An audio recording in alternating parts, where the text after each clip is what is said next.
Hi, dahil wala akong magawa, so I decided to take a video of myself saying this thing.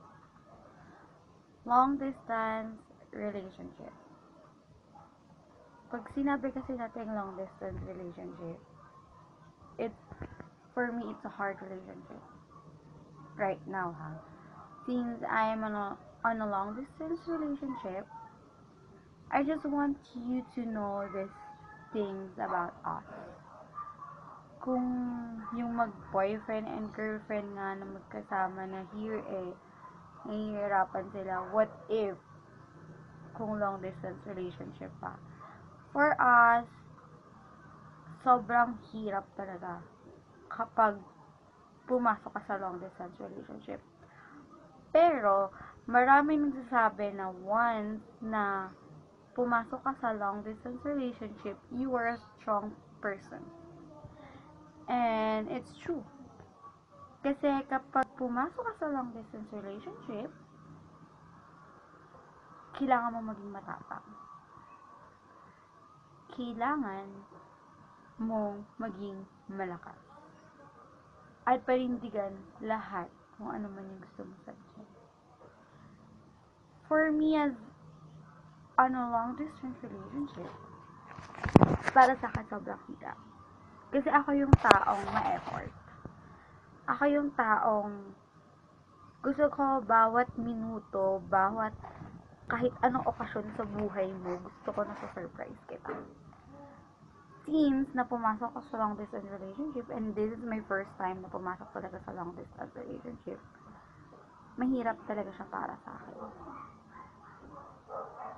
But the good thing is, sa past relationship ko, kasama ko nga sila, but lagi naman ako nasasaktan. For this time, sa relationship ko ngayon, sa boyfriend ko, malayo man kami sa isa't isa, but we feel na sobrang mahal namin talaga yung isa't isa. Sobra na yung feeling na every day of your life, para ka laging na-in love, para ka na-fall lagi sa kanya. Every day, pagising mo pa lang, you will receive a text for him, galing Viber. He will say, good morning, hi, I love you, I miss you. Ganun yung feeling na everyday talaga na fall in love ka sa kanya. Tsaka mas gusto ko siya ngayon kaysa sa nakasama ko yung boyfriend ko. Oo, masaya rin, gano'n. Pero mas challenging kasi kapag long distance relationship. Challenging for me in a way na kailangan ma-challenge ka first kasi what if may dumating na tao na magpapafall sa'yo? Challenge yun eh. Are you getting to cheat on him? If you totally love him, you will never cheat on him or her. Long distance relationship, no? And the good thing pa sa amin is, sobrang ang daming pagsubok, pero we're still here. Actually, 6-7 years na po kami hindi nakikita. But, we're still here. Fighting. Ang dami na pong pagsubok na napagdaanan namin. Marami na pong taong gusto sumira ng relasyon namin. May mga tao na rin na-involve para sirain kami. Madami na. Pero, yung tadhana pa rin yung laging pilit kaming binabalik sa isa't isa. So, for me, I would just want you to have some advice on you guys. If you truly love that person, you will love him or her kung sino man sila.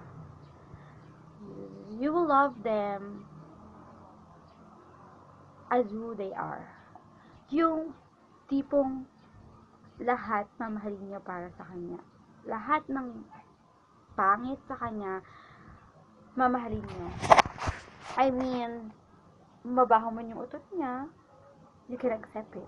If you love someone, you will accept him or her for who they are. Ayun. And then, sa love, kasi, before mo malaman na mahal mo talaga yung isang tao, there is a 3 things na kailangan meron kayo. And the first one is respect. You need to respect your partner. Lalaki ka man o babae ka man, you need to respect your partner.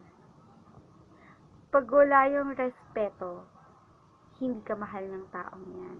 Or hindi mo mahal ng taong yan pag hindi mo kayang respetuhin yan. Respect in a way na huwag masaktan yung partner mo. Respect yun eh. Respect in a way na hindi mo kailangan araw-araw i-check yung phone niya kung may nagtitext sa kanya or kung baka nag-cheat siya sa'yo. This is the way how you will respect your partner. Or kayo, paano niyo mare-respeto yung partner niyo? Yan ang unang-una, respect. And then the second one is trust. You need to trust that person. Especially sa long distance relationship out there na karami ko, you need to trust your partner. Trust na hindi ka niya pagpapalit kahit kanino. Trust na kahit malayo kayo sa isa't isa, hindi siya mag-cheat sa'yo. Trust na kahit nagsiselos siya, selos lang yun, may tiwala pa rin siya sa'yo. And then the last thing is the love. The last thing is the love. If you respect that person, and if you love that, if you respect that person, you trust that person, as I say, if you respect that person, and if you trust that person, dun na lalabas yung love. You love that person. If that 3 things meron kayo, you totally love that person. Sa mga girls, kapag hindi kayo nire-respeto ng lalaki, hindi kayo mahal niya, iwan niya na agad. But, pag narespeto kayo niyan, pinagkatiwalaan kayo niyan, they totally love you. Ayun lang. Sana, gustuhan niyo to, ay nakarelate kayo sa mga sinabi ko. Thanks for watching, and don't forget to like it. Thank you.